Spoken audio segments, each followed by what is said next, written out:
Now, you are a history lecturer, not just of a lower level, but of a higher level, and that is very important. And now we know where you are coming from. We know that this is something that this is something of the family. You love to do it, Mm, almost like your grandfather now, like a kind of obligation to mhm. teach this knowledge to the younger generation, so they can find their root on the ground. This is very, very important now. So, what is your area of concentration in history? So I primarily focus on uh, African civilization, and my specific area of research is cultural continuity. So I'm looking at more particularly in this time African Americans and the vestige of culture, of African culture, that still remains with us, and trying to trace those elements back to various aspects of the African continent, um, or to various areas on the African continent, wherever they may have come from. And uh, and with that, I'm developing what I'm calling antecedent methodology. What are the antecedents to various things that African Americans have, and perhaps even if we trace it back to um, uh, the history of where it came from, uh, or the initial launch from Africa to the Americas, can we trace that even further back from those areas? So that's the kind of things I look at. Now, let's first of all take the African civilization. What do you want people to know about African civilization? Because now you are the lecturer of that, you are the one teaching children. So, what would you really want people to know about African civilization? That African had a history, has a history, and still has a history, and that when learning about African history, you should always learn from the perspectives of African people as best as you can. That due to colonialism, and not just people of African descent, but people of many different ethnicities, but I focus on African people, have been decentered ideologically and culturally. And that decentering has also allowed the Western world to create their own narratives of what African history is and who African people are. And so, and really what history is. What does history mean? What does language mean? What does culture mean? What does it mean to be modern? Those kinds of things, those kinds of ideologies are um, colonized as well by the Western world. And so those are kind of aspects when it comes to African history, I try to get people to understand. Okay, so I'm going to throw back the question to you that you put out there. You were asking, what does history mean? A couple of days ago, I was interviewing a Nigerian philosopher who were talking about language, and I find it very interesting how he tried to analyze it. Now, we're in history. So, what does it even mean, history? What does it mean when we talk about history? Why should somebody spend time try to learn about history? Well, history, to use the old cliche, if you don't know the past, you're doomed to repeat it, right? History will tell you uh, what things in your immediate future, or in your present, but also in your immediate future, are going to come to pass simply by what has happened before. Uh, and it also is a center of strength for people of whatever your background is. To understand and know your history is perhaps one of the most powerful things for a group of people in the world.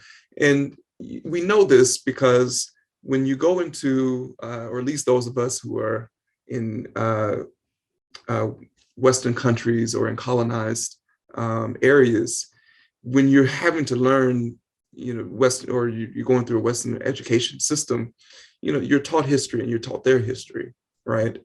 And it's something that is valorized, and it's given as something that should be thought of as the standard for historical things. You learn that supposedly Isaac Newton invented calculus, although we know that calculus was before Newton, in various different types and very different places of the world. We know of early calculus in China, early types of calculus in India. But according to the West, calculus starting with Isaac Newton, right? And so it valorizes the people that they want to valorize. It deifies, really, the people that they want to deify in their own history.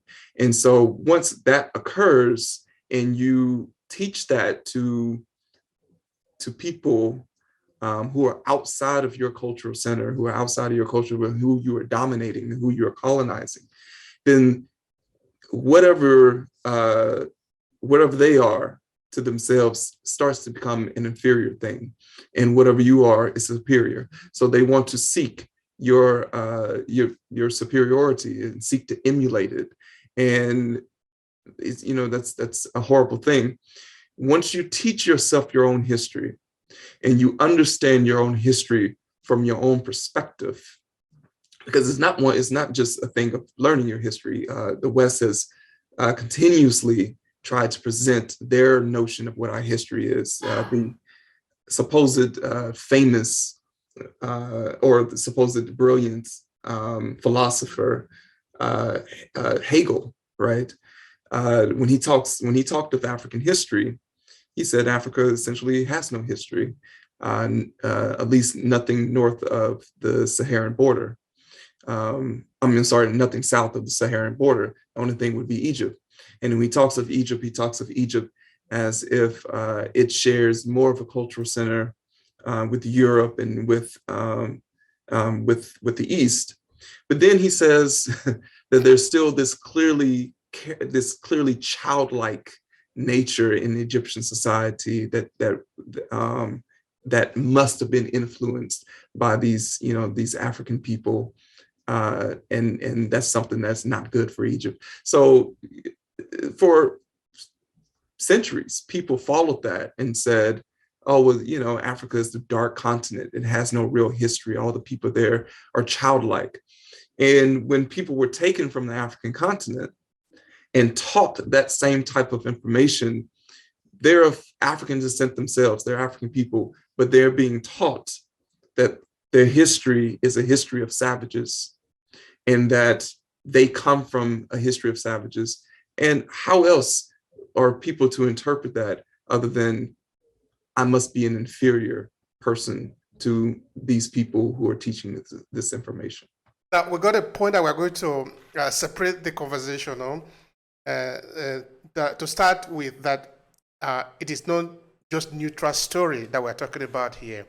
That when a child doesn't know anything, a child have gone to school, instead of having a broad view of a subject, you only get a narrow view. It's not by accident. It's part of the product of the educational system and therefore the structure of the education.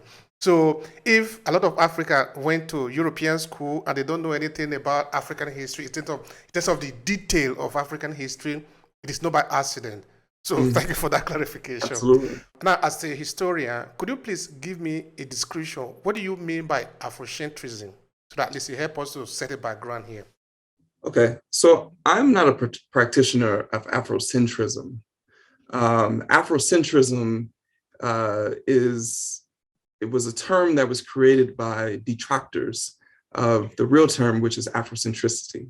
Okay, so Afrocentricity is what I use, is my methodology I use in my research, and it's essentially it's a theory of agency, right? And it is this idea that African people must view themselves and also be viewed as agents rather than spectators in their own history, in history in general, and as well as in contemporary matters. Afrocentrism, that term is kind of generally being used to describe kind of a broad cultural movement of people who have anything to do with, anything that seems coming from Africa or whatever, but it's not always a scholarly input on things that are of African matters. It's just something that it's kind of a straw man argument. It's something that people use when they talk against Afrocentricity in order to lump Afrocentricity into this broad notion of unscholarly work. So I don't use Afrocentrism. What I use is Afrocentricity.